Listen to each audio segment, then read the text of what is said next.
শেষ সোমবারে যেদিন নবী ইন্তেকাল করে, সেদিন ফজরের নামাজে সাহাবায়ে কেরাম মসজিদের মধ্যে ভরপুর আসছেন। হযরত আবু বকর সিদ্দিক এরকম ইমামের জায়গায় দাঁড়াইছেন। ঠিক এই টাইমে আল্লাহ নবী সাল্লাল্লাহু আলাইহি সাল্লাম প্রচন্ড অসুস্থ, মাথা তুলতে পারছেন না। আম্মা জান আয়েশা, নবীর বিবি আয়েশা রাদিয়াল্লাহু তাআলা আনহার কামরা হুজরার মধ্যে নবীজি থাকতেন।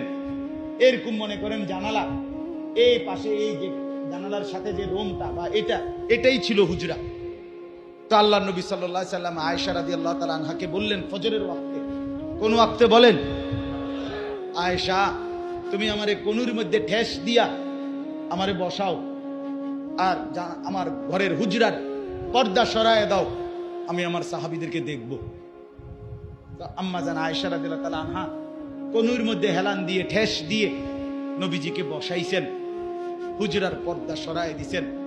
আল্লাহ নবী সাল্লাল্লাহু আলাইহি ওয়াসাল্লাম তাকিয়ে দেখছেন পুরা মসজিদ ভরা ফজরের নামাজে সাহাবায়ে কেরাম। আবু বকর সিদ্দিক ইমামের জায়গায় দাঁড়ানো।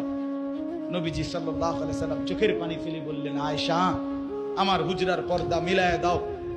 আর বললেন, আয়েশা আমার 23 বছরের মেহনত সার্থক। আয়েশা আমি এই 23টা বছর পাথরের আঘাত সয়েছি তায়েফে, 14 দিন পেটে পাথর বেঁধেছি, 3 মাস আমার ঘরের চুলায় আগুন জ্বলে নাই, আমি দাঁত শহীদ করেছি, আমি রাত নাই দিন নাই কেঁদেছি উম্মতের জন্য, সারা রাত তাহাজ্জুদে দাঁড়ায় থাকছি, সারা রাত পাপী উম্মতের জন্য কেঁদেছি। আমার সমস্ত মেহনত আজকে সার্থক। আমি আমার উম্মতকে ফজরের নামাজে মসজিদ ভরা দেখলাম। আল্লাহর কসম ভাইয়া, আমি নিজে আসসিরাতুন নববিয়্যা কিতাব সৈয়দ আবুল হাসান আলী আন-নদভী রাহমাতুল্লাহ আলাইহির লিখিত কিতাব, এই কিতাবে পড়ছি এটা। আল্লাহ নবী তখন বললেন, আয়েশা আমার সার্থক, আমার 23 বছরের মেহনত সফল, আমার উম্মত ফজরের নামাজ ভরপুর। এরপরেই আল্লাহ নবী সাল্লাল্লাহু আলাইহি ওয়াসাল্লাম 2 হাত আসমানে তুলে বলছেন, আল্লাহুম্মার রফিকাল আ'লা, আল্লাহ আপনি পরম বন্ধু আমার, আমি আপনি বন্ধুর কাছেই এবার যেতে চাই, আমি আপনার কাছেই যেতে চাই। মাওলা আপনি বন্ধুর কাছেই আমাকে নেন। আমার মেহনত, আমার কোরবানি, আমার শ্রম, আমার কষ্ট, আমার পরিশ্রম, আমার মেহনত, আমার রক্ত, আমার ক্ষুধার কষ্ট, সব কিছু আমি পূর্ণতা দেখলাম, আমি এবার আপনার কাছেই যেতে চাই।